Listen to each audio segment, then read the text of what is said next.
Jangan lupa like, comment, and subscribe channel YouTube TVRI Bengkulu dan nyalakan lonceng notifikasinya.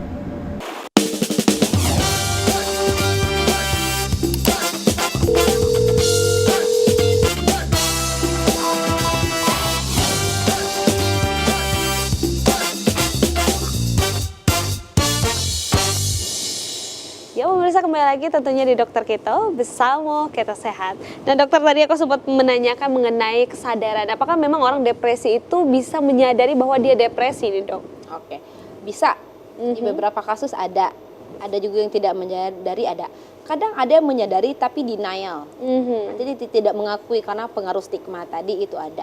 Jadi ada banyak macam jenisnya ya.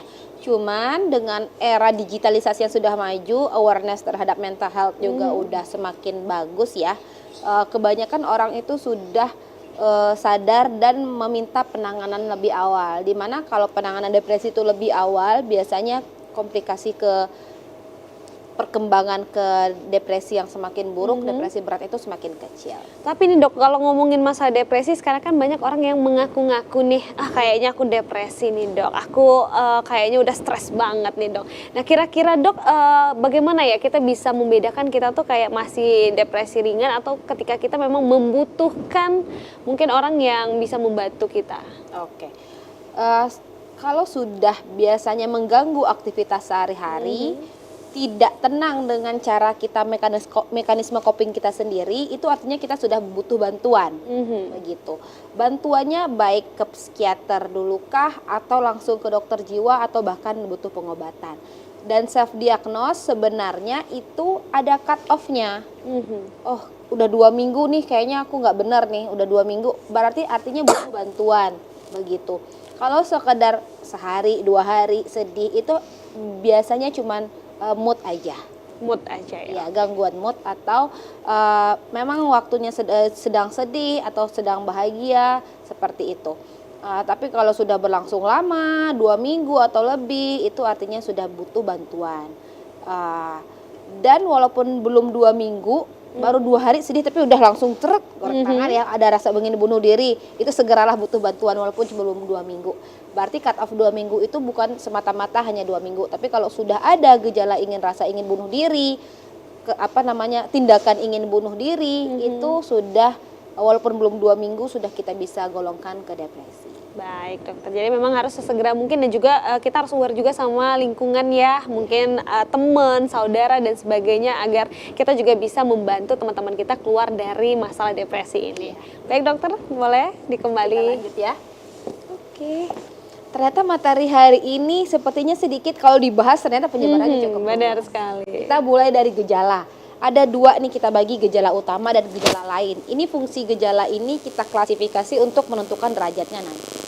Oke, gejala utama perasaan depresif, artinya turun tuh, tidak bersemangat, kemudian lemah, kemudian juga merasa tidak mood, merasa bersalah, kemudian hilangnya minat dan semangat, mudah lelah dan tenaga hilang.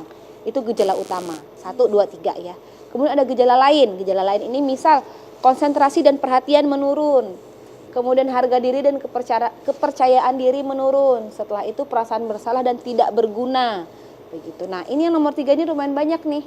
Dihadapi suatu masalah rasanya tidak sanggup, sepertinya saya tidak mampu, tidak berguna, tidak bermanfaat bagi orang lain, bagi keluarga saya, bagi diri sendiri, seperti itu. Setelah itu merasa dicampakkan, pesimis terhadap masa depan, gagasan membahayakan diri atau bunuh diri, gangguan tidur, gangguan nafsu makan, dan menurunnya libido ya. Oke. Nah untuk gangguan tidur sendiri itu sebenarnya faktor resikonya banyak. Cuman nanti biasanya ini kan gejala lain, disertai nggak dengan gejala utama atau gejala lain yang lainnya. Begitu. Oke. Nih kita masuk ke klasifikasi depresi. Sebenarnya ini nice to know aja, cuman agar masyarakat rumah tahu kapan sih saya butuh penanganan, begitu. Saya ini udah berat atau enggak ya? Kalau udah sedang ke berat itu saya disarankan segera ke fasilitas kesehatan atau ke tempat yang bisa membantu, begitu. Oke.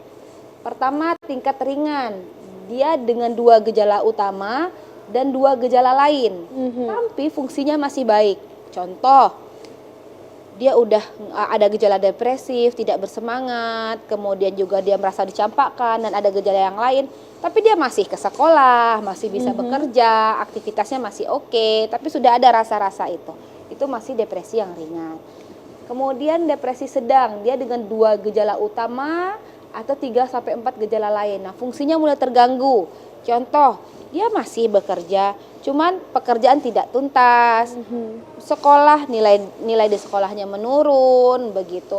Tidak selesai, atau kemudian aktivitas sehari-harinya tetap dikerjakan, cuman tidak tuntas atau terhambat karena mulai ada gangguan. Itu masuk ke depresi sedang. Nampak distres dari tampakan luarnya itu udah nampak demotivasi atau tidak bersemangat, sudah ada kelihatan dari raut wajahnya atau dari gestur tubuhnya itu kelihatan. Yang ketiga itu depresi berat dengan tiga gejala utama itu ada 3-tiganya dan gejala lain itu lebih dari 4. Lebih dari 4. Fungsinya sangat terganggu atau malah sangat tidak berfungsi sama sekali. Keterangannya maksudnya tampakan luarnya itu sangat stres, sangat terlihat tidak baik-baik saja gitu ya. Nah, walaupun Misalnya nih dok, ini kan berat ya, ada gejala utama ada 3 semuanya, berarti gejala lain yang lebih dari 4, tapi aktivitasnya bisa dikatakan tidak baik-baik saja, tapi dia tetap menjalani seperti biasa. Apakah itu juga termasuk berat dokter? Karena pasti kan itu masih ada perasaan semangat, tapi semangatnya juga sudah hilang juga gitu, itu seperti apa ya dok ya? biasanya kalau udah berat itu pasti akan sangat terganggu. Pasti ya? Iya, kalau dia masih hanya terganggu, masih bisa tapi terganggu tidak, masih bisa tapi tidak sempurna ya, itu biasanya ke sedang. Tetap ke sedang ya dok Tapi ya? jangan salah, misalnya gejala utamanya cuma 1, gejala lainnya cuma 1, tapi dia udah ada hasrat ingin bunuh diri, itu bisa dikategorikan dengan gejala berat, Baik. depresi berat.